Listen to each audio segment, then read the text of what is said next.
Your attention span is so destroyed by TikTok and Reels that I'm about to explain one of the most complicated territorial disputes on Earth using cats. So grab your emotional support brain cell. Because the Israeli tactical cat, Netanyahu, is dealing with a question that has been haunting the Middle East for decades. Who gets the backyard? And no, geography-brained specimen, Gaza is not a country. The Gaza Strip is a tiny Palestinian territory on the Mediterranean, bordered by Israel and Egypt. Hamas seized control of Gaza in 2007, and after the October 7, 2023 attack on Israel, the conflict exploded into a massive war that devastated the territory and displaced most of its population. But now, in 2026, the question isn't simply who won the war, it's what happens to Gaza afterward. And that question is an absolute diplomatic nightmare. Who governs Gaza? Does Hamas give up its weapons? Does Israel withdraw its troops? Who provides security? Who rebuilds the place? And perhaps the most important question: where exactly does the new line go? Because territory isn't just colored in pixels on a map. A line on a map can determine who controls a road, who can enter an area, where soldiers can stand, where civilians can live, and who gets to say, "Congratulations, this is my backyard now." And Netanyahu has been pushing that line. In May, he ordered Israeli forces to expand their control over Gaza to about 70% of the territory. Reuters reported that Israeli control had already reached roughly 64% before the announced expansion. Israel says those areas are needed as security buffer zones to prevent future attacks. Critics argue that expanding military control and repeatedly moving civilians could make a permanent territorial change increasingly difficult to reverse. And this is where diplomacy walks into the room, takes one look at the catfight, and immediately regrets its career choices. The United States is pushing a plan that basically says, stop fighting. Hamas disarms. Israeli forces withdraw in stages. A new Palestinian civilian administration takes over. And international forces help stabilize Gaza while reconstruction begins. Sounds simple. Except Hamas doesn't want to surrender its weapons while Israeli forces remain in Gaza. And Netanyahu doesn't want to withdraw until Hamas is completely disarmed. So we've created the world's most expensive game of you first. And right now, that is exactly where the negotiations are stuck. Just this Sunday, August 16th, U.S. envoy Jared Kushner and other Trump administration officials were meeting Egyptian, Qatari, and Turkish mediators in Cairo to push the Gaza plan forward. Hamas representatives were also involved while Netanyahu had already rejected the proposal in its current form. That is diplomacy in the Middle East. Everybody wants peace, everybody has conditions, and apparently nobody wants to be the first cat to leave the cardboard box. Now, just when you thought this story couldn't get more ridiculous, lasers. Yes, lasers.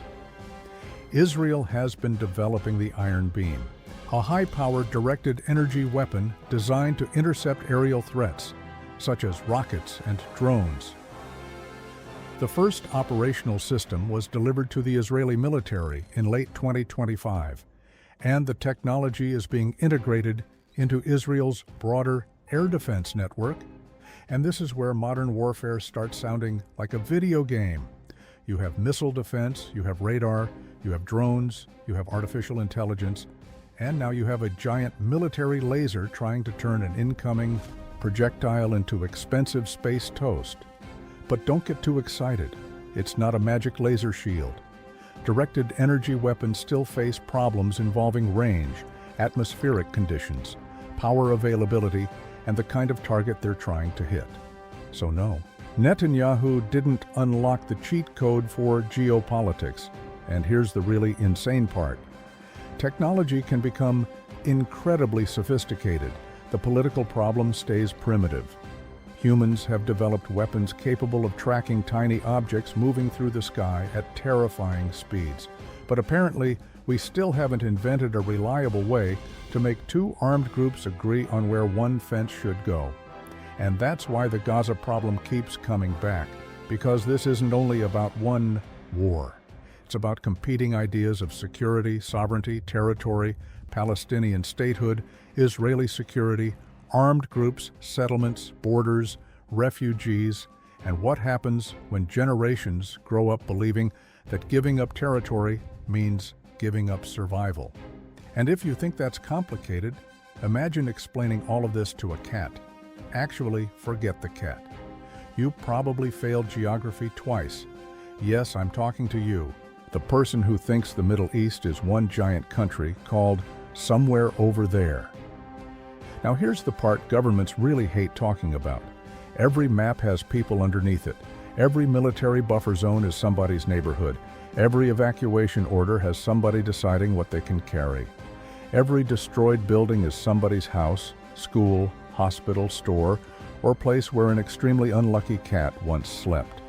And while politicians argue over who controls tomorrow's Gaza, millions of civilians are stuck living with the consequences today. That's the ugly contradiction. The politicians are debating the future of the territory, the civilians are trying to survive the present, and the weapons keep getting smarter while the political arguments keep getting older. So maybe that's the real lesson here. The Middle East doesn't have a technology problem. It has a human problem.